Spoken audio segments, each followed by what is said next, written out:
This episode of Super Boothers is brought to you by Photobooth Startup, giving you the ultimate photo booth at an affordable price.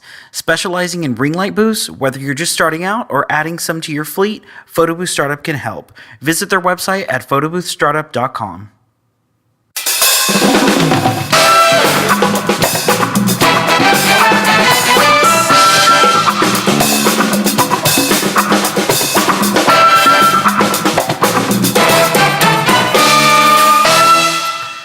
Hello and welcome to Super Boothers. My name is Ryan. And I'm Ismail. And Ryan, I just want to clarify, Yes, sir. For my notes, what episode number are we on? 69. Hey, yeah, we are. Let's go. Such a 14-year-old.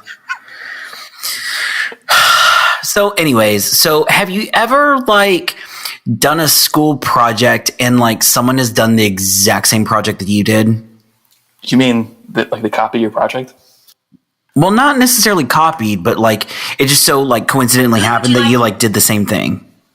So you're talking about if you pick out a dress, you're all glammed up, you go to the party, and you see someone else wearing the same dress as you. That's basically what you're saying. Ismail, we have absolutely two different closets. Oh, Ryan, no, we don't.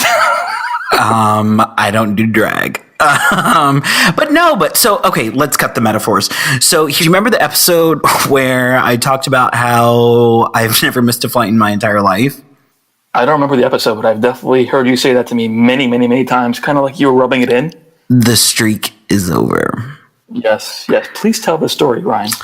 So I was in Philadelphia with Podcast Movement rather, and I had the ability. So I was supposed to leave halfway through the last day, which means I would miss the big keynote. Look on my app. Southwest said that the flight's oversold. They would switch my flight for free if I wanted to. And I was perfect, because the flight the next day that I wanted to originally leave at was super expensive. And I'm there's no way I'm doing it. So they let me change it for free. I had enough points to stay in the hotel for one more night for free. So I was totally, this is just a free day in Philadelphia, which is not like a free day in New York or Vegas, but I mean, it was fun nonetheless. I set my alarm through Siri, and I ended up setting it for PM and not AM. So I wake up and it's bright and sunny. I'm why is there sun? Wait a minute. Where am I? Why is there an alert for my plane that says it's now boarding?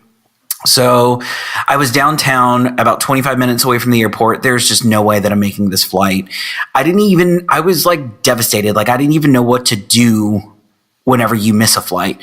I called Southwest, and they were listen, you can either pay $500 to go on the next flight, or you can fly standby and just be at the mercy of the ticket agent.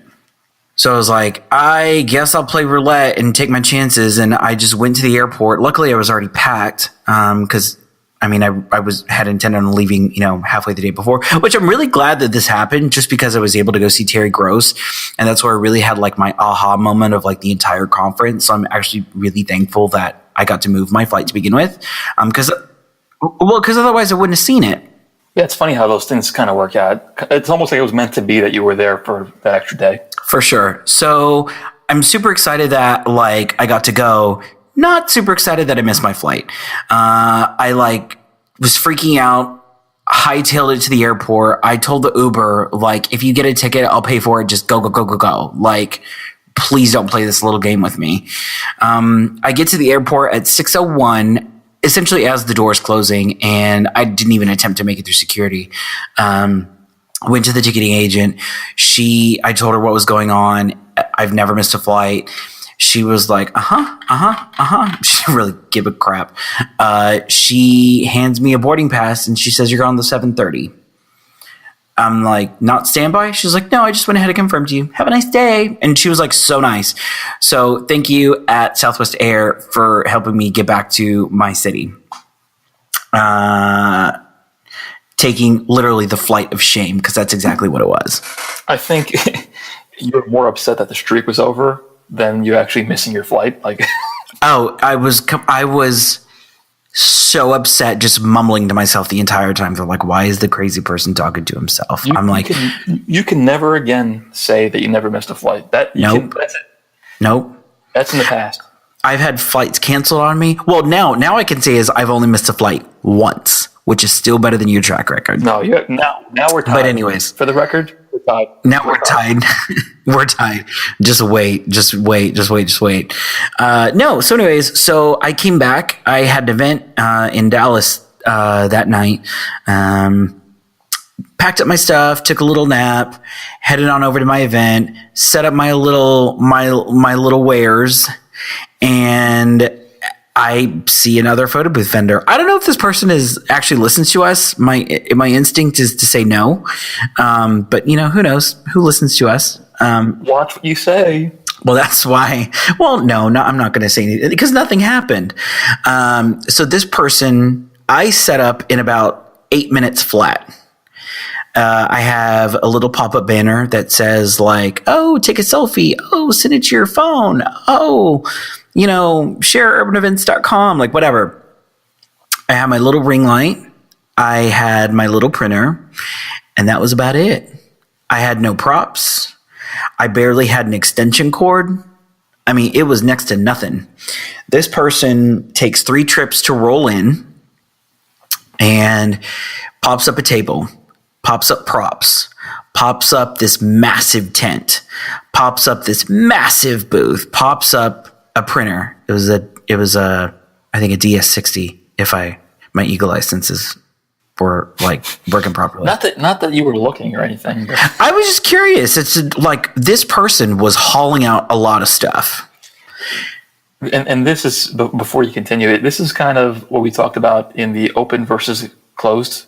Briefly, episode. Yes. Yeah. This is literally open versus closed, like face-to-face, face-off. Exactly. And that episode it did very well, got a lot of downloads. I think people are thinking about this, and this event that you were at highlighted one of the benefits is that you can set up a lot quicker than anyone else can. And you asked me if I do it for myself, and the answer is yes. I absolutely do it for myself. I'm not going to. Well, so anyways, continue. So I'm curious, what kind of event is this where you have another photo booth from another photo booth company directly across from you? This was a church event that was for about 1,500 people. So the kind of thing that happened there was, I don't know if a sponsor paid for it. I don't know if it was like another brand that was there. I don't know. And truthfully, I didn't ask. It's interesting because I wonder if maybe not, but maybe if you had an enclosed booth to offer, maybe they would have booked both of them from you, but it doesn't sound like that's the case here. I don't believe so, no, because this person, like whenever the person, my contact was booking me, I guess she had went to an event with us and she was like adamant, oh my God, you have to be there. There was an issue with payment because I guess she had to go through like some accounting and bookkeeping and payment channel and someone had to pay with a credit card and got reimbursed or whatever the case may be. But she was like hell-bent on, no pun intended, on having us there. So this person takes forever to set up. Go ahead. I was just going to say, I actually have never had this experience because typically the events that I've done that require multiple booths, I supplied all of them. So sure. I think a lot of people are like curious about, well, first of all, how long was this event? Was it a couple hours or? Maybe 3 hours. So what's the dynamic like where I think from what you were telling me, you're like right across from this guy. Do you talk to each other? Do you avoid each other? Do you go over? What happened? I didn't. Truthfully, I was dealing with issues of my own. And so one thing that I really am thankful for is I'm not sure if it was my client, but someone with the group, I guess on a committee, went over there to go take a photo with them, like a little test photo. Again, it took me like 5 seconds flat to set up versus it took them well over 50 minutes. I mean, if I were to say an hour and 15, I probably wouldn't be lying. Wow. There was a lot of stuff. And I'm looking over there and thinking like, oh, I am so done with that life. Like he's earning that money, man. He's really earning it. And again, I don't know details. I don't know how much was paid. I don't know anything. I'm just going off of what I can see. So my client goes over, or someone from the group goes over, takes a photo. They're like, oh, so what do you have? So at some point they showed me like, again, regular printout, 3 photos and a logo. Nothing groundbreaking here. So whenever they're kind of setting up and now I know their output, I'm like, okay, Ryan needs to like step it up a little bit. And I'm lucky that, you know, I am well versed in Photoshop and I can come up with something on the fly probably quicker than most. So this is where I think being a little competitive comes out in me, which is very rare. Do you know me to be a competitive person? Well, like I'm really asking. I don't think, from what I've seen, I mean, yeah, I know you're competitive because I know you that well. I don't know if that would come across as obviously to other people. No. Well, I see, like, that's the thing is, like, with business and booking stuff, I don't care what people are doing. You do you, boo. But when you're lined up there and there's someone... You have no choice. Like, there is a little competitiveness. There's a little bit of pride that comes into play. Well, yeah, and I'm not going to lie. So the client, so I know at that point, I'm like, okay, so one of two things has to happen here. A, I could just keep whatever the client said that they wanted, or B, I could make up something on the spot. And I went with B because I know that even though the client picks out their little design, whatever, if you give them something better, they're not going to complain. But that's a gutsy move because a lot of people would be afraid to take the chance of making something that even though you think it's better, the customer might say, it's not better, it's not what I wanted, blah, blah, blah, and be upset. Do you know who I am? I do know. Thank you. Moving on. No, absolutely not. This is my thing is with what the client was, if I did what the client wanted, it would have been two exact same things right across from one another. And I'm just not about that. Like, I'm not about to, you know what, this is another thing. I also had the time to kind of mess around and play and do whatever. It reminds me of that famous quote. I think Henry Ford said, if I asked the customer what they wanted, they would have said a faster horse. Yeah, absolutely. So, no, I'm going to give you a Model T. And the other thing that I think is important before you continue with the story is that it's worth investing in yourself and learning. Like, because you know Photoshop so well, because you invested your time into learning that tool, in these situations, you can crank something out that's, you know, really good. So it's worth people take the time to learn that stuff. Yeah, I mean, I really do believe that I take those skills for granted, and I don't know like how fortunate I am that absolutely, I can just crank it out really quick. So anyways, so I changed it up a bit. I'm like, we're going to do boomerangs. I did a really cute little animated overlay, cranked it out just because I had the time while this person was setting up. They originally contracted me for 8:30. They did not take the first photo until about 9:20. So I had some time on my hands. Why do you go there so early if you don't need that time? They had contracted me to start at 8:30. So their program ran late. And funny enough, they cut me early, which I thought was a little strange, but whatever. Did you notice, like, I'm assuming you didn't have props. Did he have props? Did you see if he did? Tons. So, all right. So here's my question. You got the enclosed booth, longer setup time with tons of props. Yep. And you got you. Everything. Hats, boas. But then you have you across from him without props. Exactly. Perfect. Quicker setup. No. Perfect. Bigger crowd. Perfect. You have me. That's the difference. And I don't mean this in like a really snarky, like egotistical way, but that's the difference was me. I was the one that had to be engaging. I was the one that had to say, come, let's do this. I was the one being the little creative director for this little girl's little ring light shoot. That's the difference. A girl came up to me and she goes, you have never, ever seen terror until you've had a suburban white woman with blonde hair running towards you, like with a frantic look on her face. She goes to me, she goes, you don't have props? I said, ew, no. And she looked at me and was like, what? I was like, oh, I said, we have digital props. We did, this, and this. What? Shut up. And I show it to her and she's like, oh my God, this is amazing. So again, it's telling the consumer what they want and setting that attitude of, ew, who does that anymore? Just setting that standard. Now, which booth had a bigger crowd or more action, more people drawn to it? Did you notice that? Me. Yes, absolutely. That was seriously, absolutely. I had a line. I had an absolute line because I was telling people exactly what to do.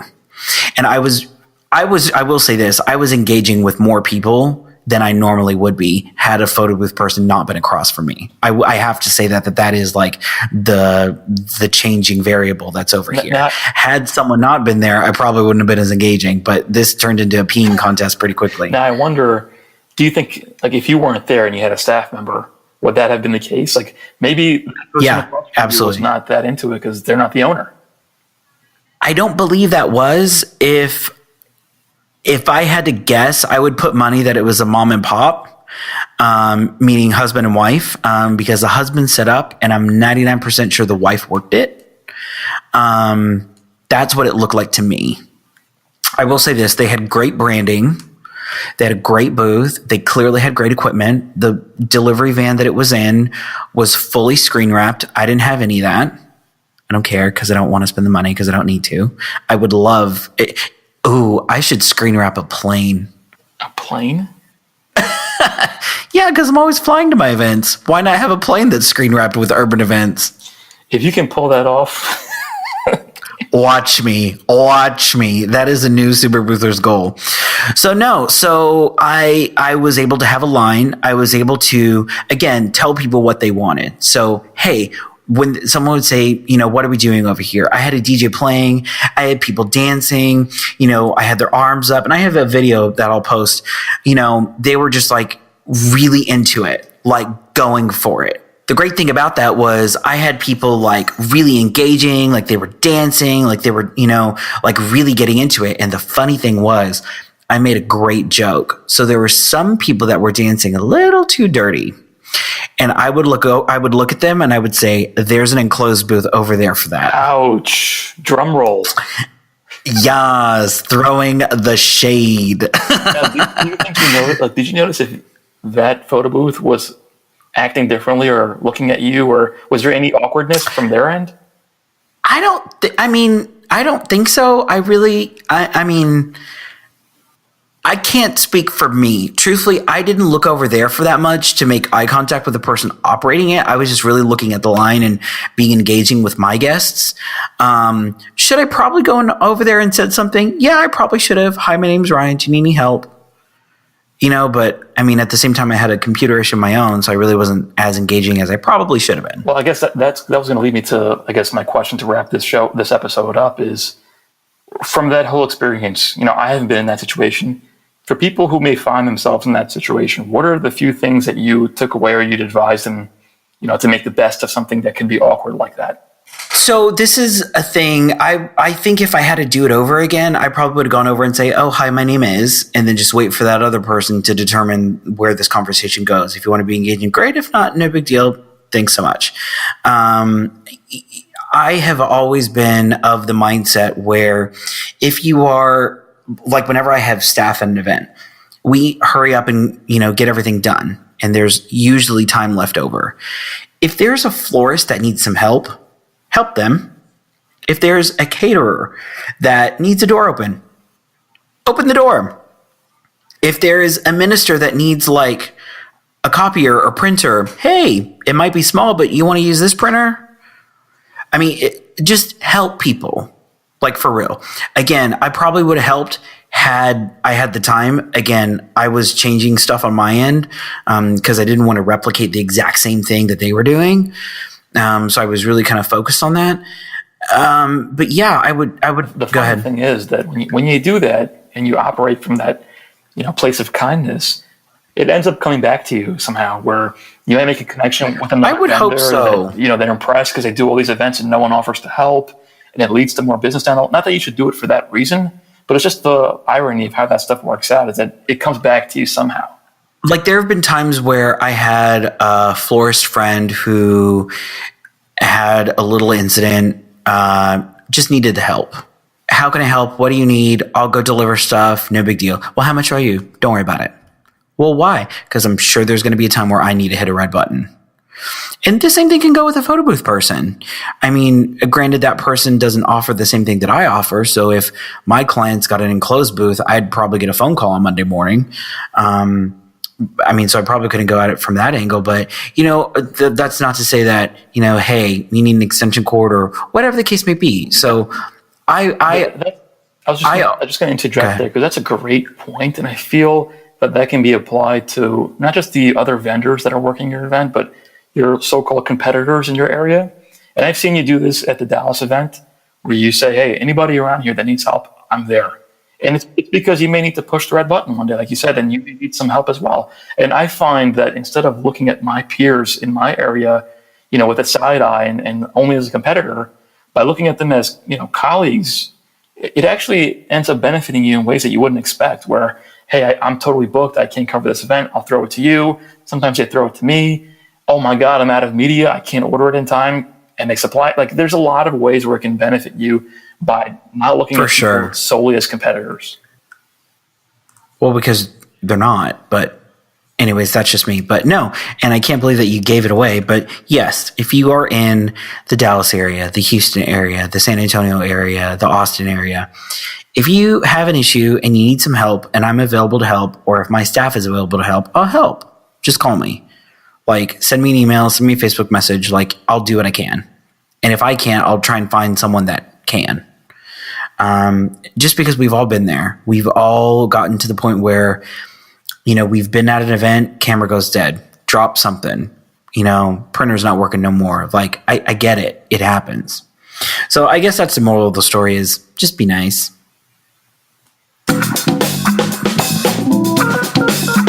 Thank you guys so much for listening.